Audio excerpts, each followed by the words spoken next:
상대를 어리석게 만들어서 이기게 하신다라는 제목으로 하나님 말씀 증거하도록 하겠습니다. 이렇게 상대와 이렇게 싸워서 이기는 방법이 뭐 상식적으로 두 가지죠. 내가 강해서 이기는 경우도 있고 상대가 약해서 이기는 경우도 있고, 그러니까 하나님께서 상대를 약하게 만들거나 또는 어리석게 만들어서 이기게 만든다는 것입니다. 다윗은 암몬을 칠 생각이 전혀 없었습니다. 근데 하나님께서 암몬을 허락하신 거죠. 그래서 하나님이 붙이셨다 이런 표현을 쓰잖아요. 어리석게 만들었다라는 것입니다. 그래서 암몬의 그 한온이라는 자가 왕인데요, 상식에 반한 행동을 합니다. 고집 부리고 어리석어지고, 우리 그런 거 볼 때 느끼는 게 뭐죠? 아, 망하게 되었구나 이런 거죠. 출애굽기도 보면은요, 그 바로 왕이 옛날에 뭐 강팍하다 그랬죠. 완악하다. 하나님께서 망하게 만드시려고 완악하게 만드셨다, 이렇게 이런 말씀이 나옵니다. 그러니까 우리에게 중요한 게 뭐예요? 어떤 사람이 갑자기 고집불통이 돼버려요. 그러면 아, 하나님께서 저 사람 망하게 만들려고 저렇게 만드는구나. 그러니까 고집 부리면 심판이 임하는 게 아니라 고집 부리는 자체가 심판이에요. 그걸로 망하는 거라니까요. 그렇게 해서 하나님께서 이 암몬을 이스라엘에 붙였다, 이렇게 얘기를 한다는 것입니다. 이 배경을 보면요, 나하스라는 왕이 죽어서 지금 조문사절을 보낸다라는 얘기입니다. 1절과 2절을 읽겠습니다. 시작. 그 후에 암몬 자손의 왕 나하스가 죽고 그의 아들이 대신하여 왕이 되니 다윗이 이르되 한온의 아버지 나하스가 전에 내게 호의를 베풀었으나 이제 내가 그의 아들 한온에게 호의를 베풀리라 하고 사절들을 보내서 그의 아버지 죽음을 문상하게 하니라. 다윗의 신하들이 암몬 자손의 땅에 이르러 한온에게 나아가 문상하매. 이 나하스는 누구냐 하면은 사울 왕의 그 왕이 등극하고 연관성이 있습니다. 사무엘상 11장 그 시작을 보면요, 사울에게 사무엘이 왕 되라고 이렇게 해주잖아요. 그런데도 불구하고 이렇게 샤이해가지고 부끄러워가지고 왕 뭐 별로 안 하려 그래요. 근데 사건 하나가 벌어지는데 길랏 야베스라는 곳이 있거든요. 여기에 이제 그 나하스가 공격을 한 거예요. 그랬더니 이제 이 길랏 야베스에 있는 이스라엘 백성들이 요단 동편이거든요. 쫄아가지고 우리 언약 맺자, 항복할 테니까 내가 저기 신하가 돼서 잘 섬기겠다. 이럴 때 이 나하스가 잔인한 거예요. 니네 두 눈 뽑지 않으면은 언약 안 맺겠다. 한번 읽어드릴게요. 뭐 설명 더 하지 말고.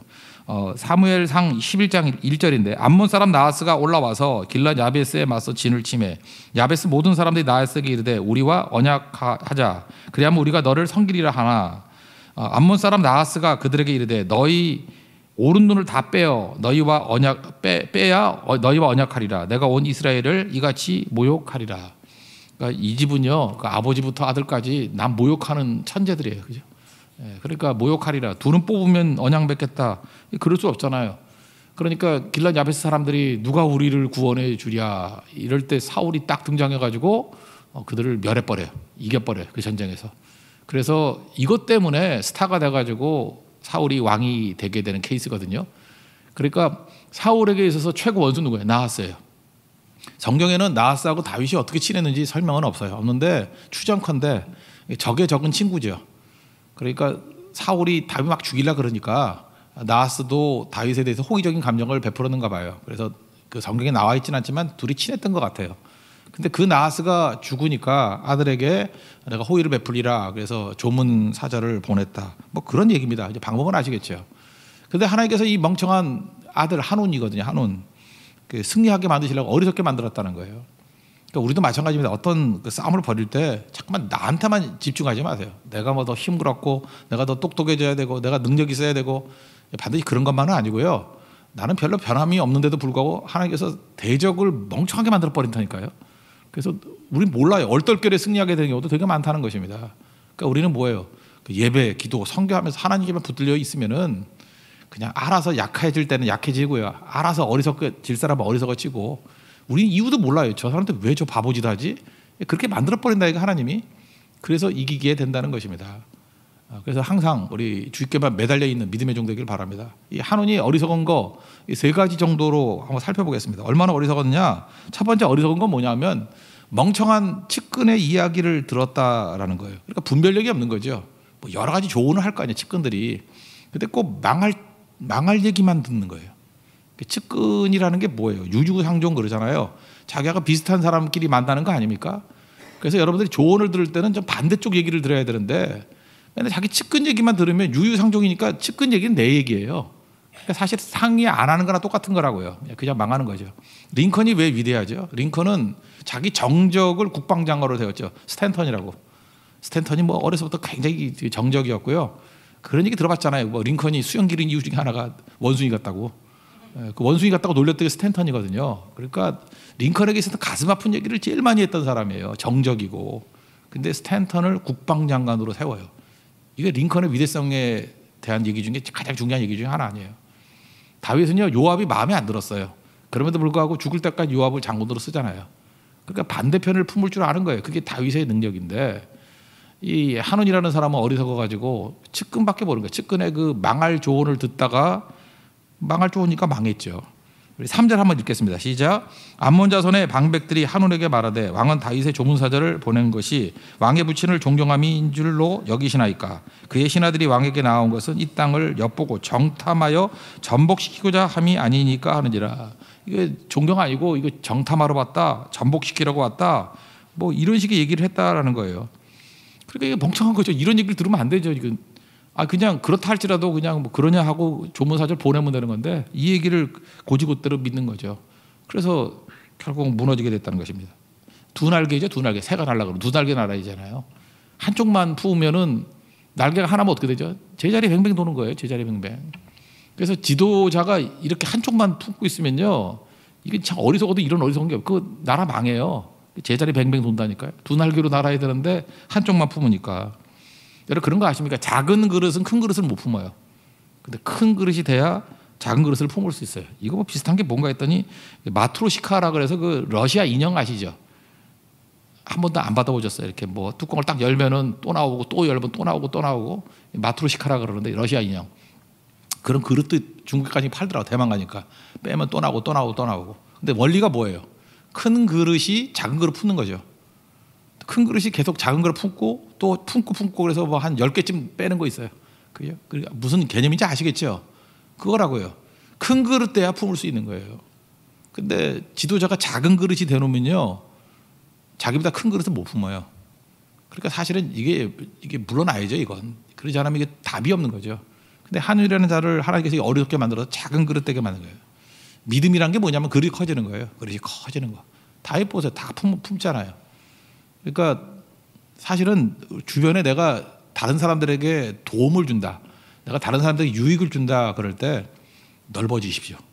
여러분이 큰 그릇 되는 게 공동체에는 제일 큰 복이에요. 근데 어떤 사람은 좁쌀만한 뭐 이런 마음 가지고 있으니까 뭘 시킬 수가 없어요. 날 왜 차별대우 하느냐 그러는데 차별대우가 아니라 시킬 수가 없다니까. 너무 작은 그릇이라서 자기보다 더 작은 게 없거든요. 그러니까 뭐든 못 품어요. 그러니까 맨날 남 밑에 넣어주는 거지. 왜냐하면 너보다 큰 그릇 속에 들어가서 쏙 들어가 있어라. 그걸 명확히 알아야 돼요. 그래서 나 자신의 성장을 위해서뿐만 아니라 공동체를 위해서도 빨리빨리 성장하는 거, 이거보다 중요한 것은 없다라는 것입니다. 여러분 커지십시오. 그게 중요하다는 거예요. 두 번째 어리석은 뭐냐 하면은 어리석은 외교를 했다는 거예요. 외교. 4절 5절 보십시오. 시작. 한온이 이에 다윗의 신하들을 잡아 그들의 수염을 깎고 그 의복을 볼기 중간까지 자르고 돌려보내매 어떤 사람이 다윗에게 가서 그 사람들이 당한 일을 말하니라. 그 사람들이 심히 부끄러워하므로 다윗이 그들을 맞으러 보내 왕이 이르기를 너희는 수염이 자라기까지 여리고에 머물다가 돌아오라 하니라. 그래, 이 사람들이 정탐하러 왔다, 또 전복시키러 왔다, 그렇게 믿는다 할지라도 잘 대접해서 보내야죠. 이런 수치를 범하면 되나요? 이 중동 사람들 지금도 그렇잖아요. 남자들의 수염이 남성성의 상징이고 여자의 긴 머리가 여성성의 상징이에요. 그 여러분 여자분이라 그러면 잘 감이 안 온다 그러면 머리 싹 밀어가지고 빡빡이로 만든다 그러면 여자분들이 그 수치를 안 느끼겠어요? 그죠? 어떻게 나가요 그거를? 남자는 중동에서는 그런 개념이라고요. 수염을 깎았다라는 것은 여자 머리 박박 민 거하고 똑같은 거예요. 수치도 이런 수치가 없죠.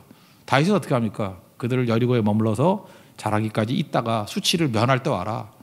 그뿐만 아니라 그 엉덩이 볼기짝 반쪽을 갖다 이렇게 잘라가지고 뭐 지금도 부끄럽죠. 그래가지고 온다 그러면 얼마나 부끄럽겠어요. 이 개망신을 시킨 거죠.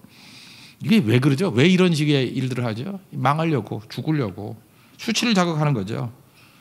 지금도 뭐 이럴 수 있죠. 이게 수치심을 자극하면서 감정적 대응을 하는 외교. 나라 망하려고 그러는 거예요, 그죠? 외교를 감정적으로 대응하는 사람이 어디 있어요? 그러니까 한온이 이런 짓 하다가 무너지게 되더라는 것입니다. 그러니까 이러면 상대방 어떻게 했어요? 사기가 더 올라가죠. 분노심 때문에. 상대를 약화시켜야 되는데 상대를 똘똘 뭉치게 만드는 바보짓이어 있어요. 이런 행동을 하더라는 거예요. 왜요? 하나님께서 어리석게 만드니까. 왜? 망하게 만들려고. 세 번째 어리석음은 뭐냐면 엉뚱한 곳에 도움을 요청하더라는 거예요. 용병을 요청하는데 엉뚱한 곳에. 이 도움 요청하는 사람들이 이전에 18장 같은 데 보면은 다윗에게 졌던 사람들이거든요. 패배했던 아람 왕 뭐 이런. 그죠? 그러니까 이기는 데 가서 도움을 요청해야지 어떻게 도움도 이런 데 가서 요청을 하나요? 그 6절부터 보겠습니다. 6절부터 시작. 암몬 자손이 자기가 다윗에게 믿게 한 줄을 안지라. 한온과 암몬 자손은 더불어 은 1000달란트를 아람 나하라임과 아람 마아가와 소바에 보내 병거와 마병을 싹 4대. 17절까지 그 병거 32,000대와 마아가 왕과 그의 군대를 고용하였더니 그들이 와서 메드바 앞에 진침해 암몬 자손이 그 모든 성읍으로부터 모여와서 싸우려 한지라. 그러니까 아람 용병을 데려왔다는 거예요. 멍청하죠. 아람이 졌잖아요. 18장에 보면. 한번 졌던 이런 말도 안 되는 거하고 연합을 하면 뭐합니까? 거기다가 그 세금 낭비죠. 세금 낭비. 세금을 엉뚱한 데 써가지고 나라를 도탈에 빠뜨린 거예요. 은 1000달란트 그랬는데 달란트를 한 사람은 6,000 드라크마예요. 잘 모르겠으면 드라크마, 데나리온 뭐 다 똑같은 거죠. 드라크마. 한 드라크마 일당이자 일당. 10만 원 잡으면 10만 원 잡으면 한 달러가 6,000 드라크마니까 1,000 드라크마 10만 원, 10배 하면 100만 원, 100배 하면 1,000만 원, 1,000배 하면 억. 그러니까 억이에요. 6,000 드라크마 그러니까 6억. 6억이라고요. 6억. 이게 한 달란트예요. 6억이. 그러니까 억이. 근데 그게 그 6천 은 1,000달란트라 그러니까 이게 대충 얼마쯤 될까? 6,000이니까 6천억 정도. 6천억 정도. 참 멍청한 거죠. 그 6천억을 날린 거죠. 전투 한 번 하는데. 뭐 지금 우리나라 규모야 뭐 워낙 커가지고 별게 아닌 걸지 모르지만 이게 엄청난 세금 낭비란 거죠. 그리고 패배하게 되더라는 것입니다. 그러니까 용병이니까 특징이 뭐예요? 절대로 하나 되지 않겠죠. 지 살겠다고 도망치고 막 그러지 않겠습니까? 8절 9절 한번 다 같이 읽겠습니다. 시작. 다윗이 듣고 요압과 용사의 온 무리를 보냈더니 암몬 자손 나가서 정문 앞에 진을 치고 도로 온 여러 왕은 따로 들에 있더라. 그러니까 암몬이야 자기들의 정문 앞에 진치면서 적극적으로 나서지만 용병들은 따로 들에서 도망쳐 있는 거죠. 전투에 왜 나가요? 그죠? 중년한테 안 나가려고. 그러니까 하나가 되지 못하는 거죠. 그래서 결국은 요압과 아비새가 한쪽을 먼저 치니까 한쪽이 도망치니까 둘 다 도망치게 되더라. 뭐 그런 얘기예요. 14, 15절 또 보겠습니다. 시작. 요압과 그 추종자가 싸우려고 아람 사람 앞에 나아가니 그들이 그 앞에서 도망가고 암몬 자손은 아람 사람이 도망함을 보고 그들도 요압의 아우 아비새 앞에서 도망가여 성읍으로 들어간지라. 이에 요압이 예루살렘으로 돌아오니라. 별로 싸우지도 않고 승리했어요. 그게 무슨 얘기입니까? 어리석게 만드니까 멍청하게 만드니까 이기게 되더라. 그러니까 이게 굉장히 중요한 거죠. 오늘 이 사람들의 어리석음에서도 배울 수 있겠지만 한마디로 얘기해서 하나님의 도심이 있는 백성들은 대적들을 어리석게 만들어서 승리한다는 것입니다. 이거 반드시 붙들고 그러니까 어리석게 해달라 이것도 기도가 중요하겠지만 더 중요한 거는 하나님 앞에 말씀 붙들고 서 있으면 능히 승리할 수 있다. 아람의 예를 보라는 거예요.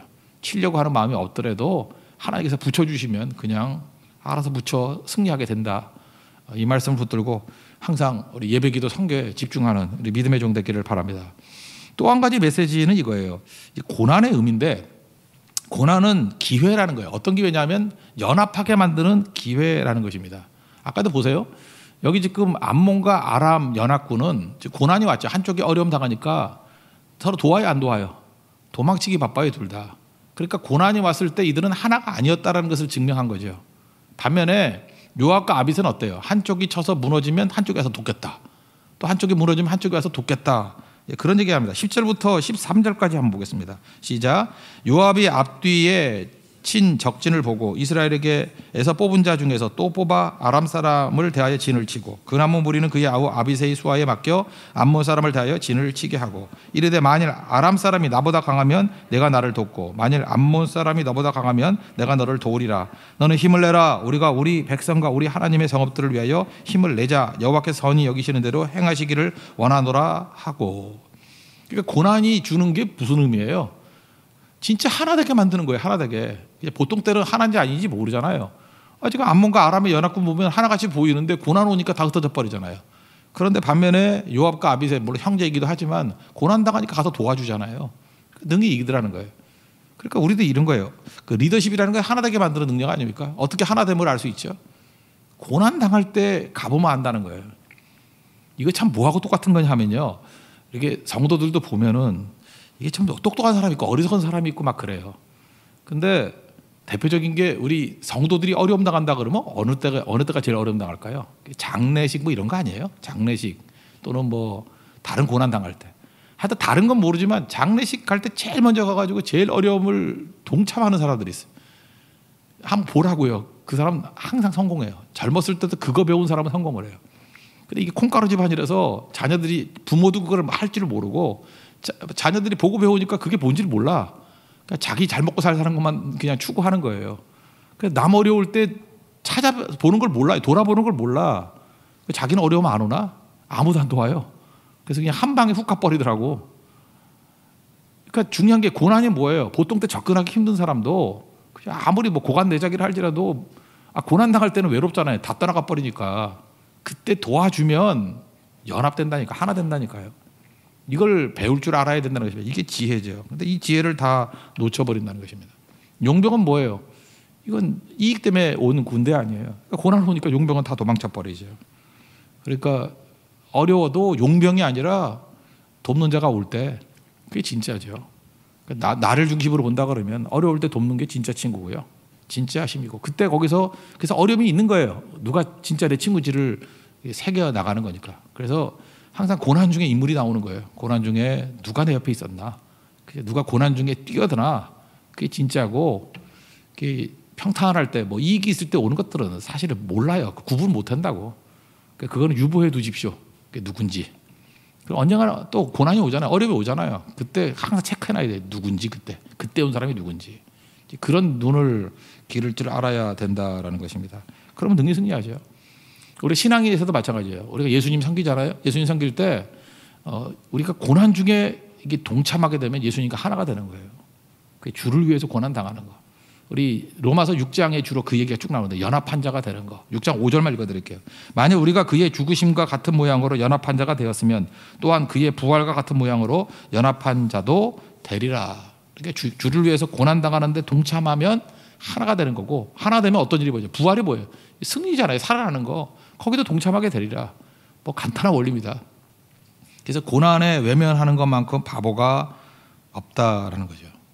그래서 예수님의 복 가운데 팔복의 마지막이 뭐예요? 의를 위하여 박해를 받는 자. 마태복음 5장 10절 보니까 의를 위하여 박해를 받는 자는 복이 있나니 천국이 그들의 것임이라. 나로 말미암아 너희를 욕하고 박해하고 거짓으로 너희를 거슬려 모든 악한 말을 할 때에는 너희에게 복이 있나니 기뻐하고 즐거워하라. 하늘에서 너희의 상이 큼이라. 너희 전에 있던 선지자들도 이같이 박해하였느니라. 그래서 지금 뭐가 복이라는 거예요? 복도 지지리도 없다 그러는 사람의 특징이 뭐냐면 남 고난을 외면해버리고 좋은 길만 꽃길만 가는 거예요. 참 복도 없네. 근데 고난이 있을 때 동참하면 그건 무조건입니다. 하나 됩니다. 연합하는 거. 그래서 그런 사람들은 시간이 가면 갈수록 친구가 늘고 리더가 돼요. 리더십 발휘하고. 그게 유다였잖아요. 고난 당할 때 맨 앞에 서잖아요. 그러니까 리더가 되더라는 거예요. 요즘에 그 정치인들이나 잘 나가는 사람들이 자녀들 보이지 않습니까? 꽃길만 보냈더니 좋던가요? 걔네들 적어도 지도자는 안 되겠죠. 꽃길만 보냈더니 좋던가요? 그게 뭔 고난이에요? 그러니까 진짜 리더라 그러면 어때요? 고난에 동참하는 걸 가르쳐야죠. 고난에 동참하는 거, 그죠? 희생하는 걸 가르쳐야죠. 그래서 모세도 얘기했잖아요. 모세 두 아들 게르솜 엘리에셀 꽃길만 가라. 그리고 출애굽할 때 그 어려운 과정 다 생략해 버렸더니 나중에 이단 종파의 괴수가 돼 버렸잖아요. 그죠? 이게 뭐 하는 짓이에요? 이게 말도 안 되는 일이죠. 자녀들 그래서 교육은 프라이빗으로 시키는 게 아니에요. 퍼블릭이에요. 뭐 특별하게 따로 공부시키겠다. 뭐 너는 대단하다. 거기서 인물 안 나옵니다. 퍼블릭 속에 들어가야 돼요. 공공 속에 들어가서 거기서 부대끼고 희생하고 섬길 줄 알 때 거기서 인물이 나오는 거라고요. 꼭 잊지 말고 고난은 기회예요. 무조건 기회예요. 하나님 내게 주신 기회예요. 고난 속에 들어가면 연합한 자가 됩니다. 하나됨을 이룬다는 거예요. 주님과 함께 되는 길이 뭐예요? 주님께서 고난의 길로 부르시면 십자가 길로 가는 거예요. 주님과 하나가 되는 거고. 우리 많은 사람들과 하나 되기는 방법이 뭐예요? 고난 당할 때 뛰어들어가 보십시오. 그 사람과 하나가 되는 거예요. 시간이 가면 갈수록 친구가 없다. 돈 없어서 친구 없는 게 아니에요. 고난 외면하고 희생 외면했기 때문에 아무도 없게 돼서 결국은 망한다는 거예요. 오늘 우리 보여주는 중요한 메시지입니다. 우리 한운 같은 어리석음, 이거 뭐 하나님께서 어리석게 만들어버린 거죠. 대적 이렇게 말하는 방법도 있다는 거예요. 하나님만 잘 섬기십시오. 그리고 우리에게 고난이 올 때 고난은 기회라는 생각을 가지고 연합의 기회로 삼는 우리 하나님의 종 되기를 축원합니다. 예, 모두 자리에 일어나겠습니다. 323장 찬송하겠습니다. 부름받아 나서니 몸.